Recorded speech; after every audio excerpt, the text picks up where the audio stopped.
Hello everyone, this video will compare and contrast the religion, military technology, and rulers of the Byzantine and Ottoman Empires. It's the 4th century. The Roman Empire is in decline. The rift between the western and eastern halves of the empire has finally hit its breaking point. By the 5th century, the Western Empire is in shambles. Germanic tribes now inhabit its once proud cities.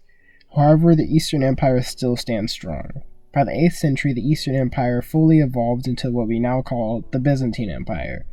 The Byzantine Empire existed for the next several centuries, experiencing its many highs and lows, until the Ottoman Turks ultimately put an end to it in 1453. Keeping to the traditions of the Romans, the Byzantine ruler was also called emperor. The emperor had absolute power over his people, and this power was extended to the church. This is largely due to the emperor's ability to appoint the church's main patriarch. In Byzantine society, the emperor had a divine right to rule. As to them, God had chosen him for this position. The codes written by Emperor Justinian I, also called the Justinian Codes, directly affirm the emperor's absolute power. Quote, "That which seems good to the emperor has also the force of law." Later in the text it says, "Therefore, whatever the emperor ordains by rescript or decides in judging a case or lays down by edict is unquestionably law." Now, you might be asking, how does this affect the Byzantines in the empire? Well, for one, there's a kind of an inconsistency. A good ruler like Justinian would come along, and he'd expand this empire and create a golden era.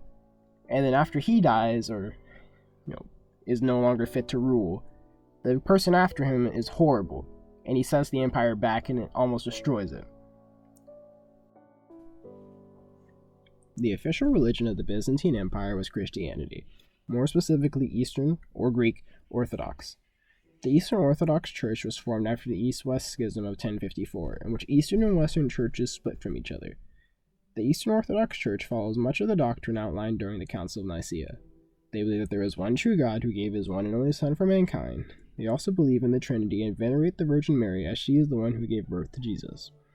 Eastern Orthodoxy recognizes 7 sacraments, including baptism and marriage. The Church's influence over the Byzantine society was massive. The split between the Eastern Orthodox Church and the Roman Catholics ultimately left the Byzantine Empire separated from much of Europe. This allowed the Ottomans to slowly chip away at Byzantine lands. However, this split also partly motivated the Crusades, as the popes who led them ultimately hoped that the Catholic aid would potentially unite the churches once again. The Byzantine Empire was almost always in a state of conflict with rival nations.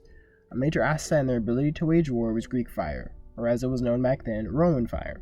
Greek fire was shot at enemy ships, lighting them ablaze. The chemical makeup of the substance allowed it to burn in the water, making it immensely difficult for crews to put it out. The exact recipe for it was lost after the fall of the Byzantine Empire in 1453. However, Greek fire still managed to prolong the life of the Byzantine Empire, allowing it to serve as a buffer state between the Ottomans and the rest of Europe. This allowed Europe to progress without intervention from the Ottomans. Beginning as a band of Turkish tribes in the 13th century, the rise of the Ottoman Empire would spell the end for the Eastern Roman Empire. Ottoman territory would grow to encompass the Baltics, Arabian Peninsula, and some parts of Africa. However, like all empires, the Ottomans eventually met their end. The fallout from their loss in World War I led to the dissolution of the empire in 1922. The Ottoman ruler was referred to as Sultan. Toward the beginning of the empire, the Sultan was merely the head of the many tribes that made it up. This began to change as the Ottomans began to adopt Persian and Byzantine ruling customs. Sultan became the sole military and political leader of the empire. He even had an elite guard called the Janissaries, who had their sole allegiance to the Sultan, giving him great military influence. Similarly to Byzantine rulers, sultans played a key role in the religion of the empire. They would declare themselves caliph, or the defender of the Islam faith, and they would also have a say in who the next religious leader was. Like Byzantine emperors, the ruling sultans were inconsistent. A great sultan would be followed by a poor one. And since the sultans did not have a very clear line of succession, there would often be political violence over who would become the next sultan. Contrasting the Byzantines, Ottoman society was predominantly Sunni Muslim.